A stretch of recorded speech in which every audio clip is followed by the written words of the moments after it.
So how are we ever going to know when there is a next pope? We'll never hear the words for certain. Shy of God coming down from the sky and writing it in fire across the sky, we don't have a clear way to know when the next pope is. And to me, that's the major flaw in Sedevacantism. And it leads to almost unbelievable assertions that the Diamond Brothers make. I'll give you one example. They will quote one of the post-conciliar popes as saying that Christ is united to all men. The Diamond Brothers, now watch carefully during this debate. Watch what they do. They will take a quote like that, and I believe it's from John Paul II, but it doesn't matter. It's from one of the 5 popes. They will take a quote like that, and they'll say, see that? Jesus, John Paul II saying that everyone's going to heaven because Jesus is united to all men. That's what they do. They draw these vast conclusions and then automatically attribute to the Pope him being a heretic, and he's not the Pope now.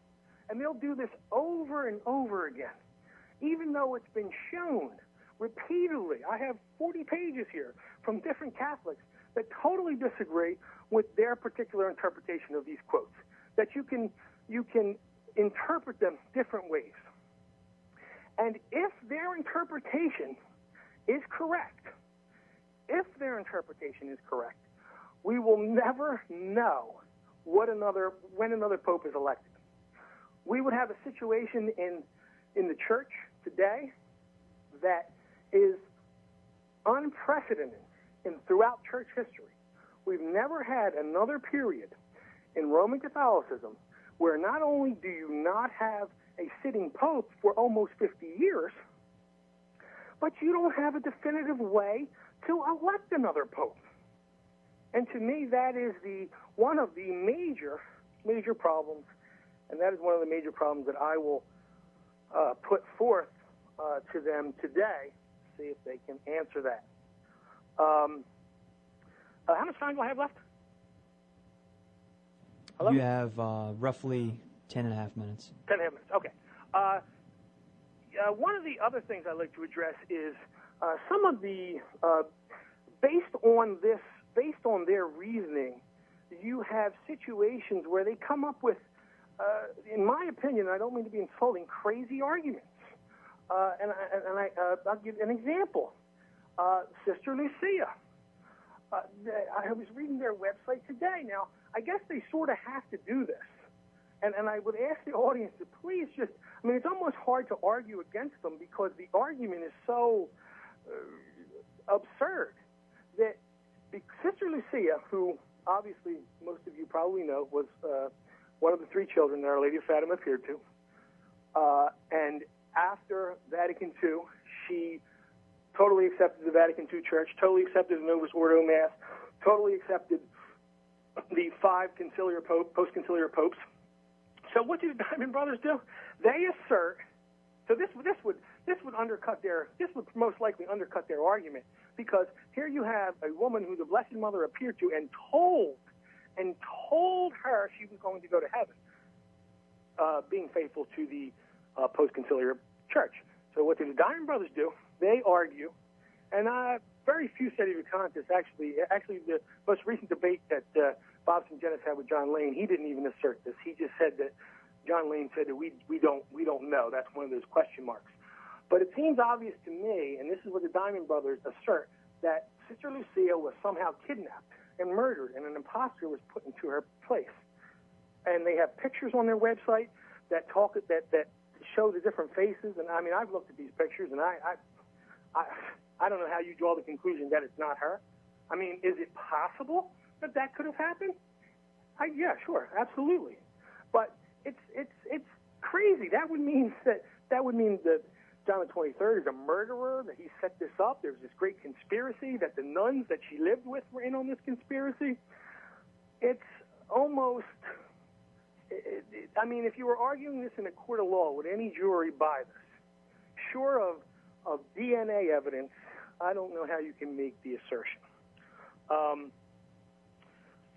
I wish to also I don't really know their position if they believe John the 23rd was actually elected Pope and then fell into heresy.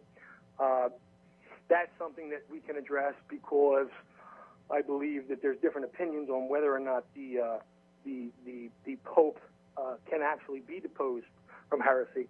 I believe it's clear in Paul IV's Cum est apostolis that a heretic cannot be elected Pope.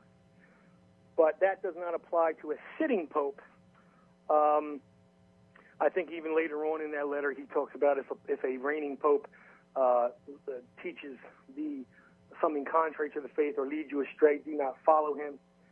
So if somebody is a Pope and he teaches something wrong, the Holy Father, Pope Paul IV, does not say he's no longer Pope.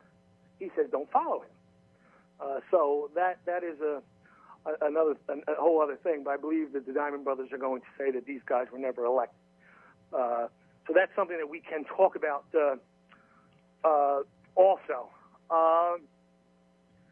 Again, I want to reiterate that the First Vatican Council's teaching that, therefore, if anyone says that Peter does not have perpetual successors and that the Roman Pontiff is not the successor of St. Peter in the Petrine Primacy, let him be anathema. That is key. If the Diamond Brothers are correct, we do not have a way of knowing who the next Pope is. You may have, and another question could be, listen, it's been 50 years. If you're going to assert that the bishops, the Sedevacantis bishops, and the Sedevacantis Roman clergy can elect a valid Pope, why not get together and do it? Why not elect a valid Pope? We've been without one for 50 years. Think of the consequences of that. What happens if there's a teaching that needs to be defined or clarified? What happens if there's a moral dilemma in this year of 2006 or 2005 or all the way up back to 1958? We don't have a Pope.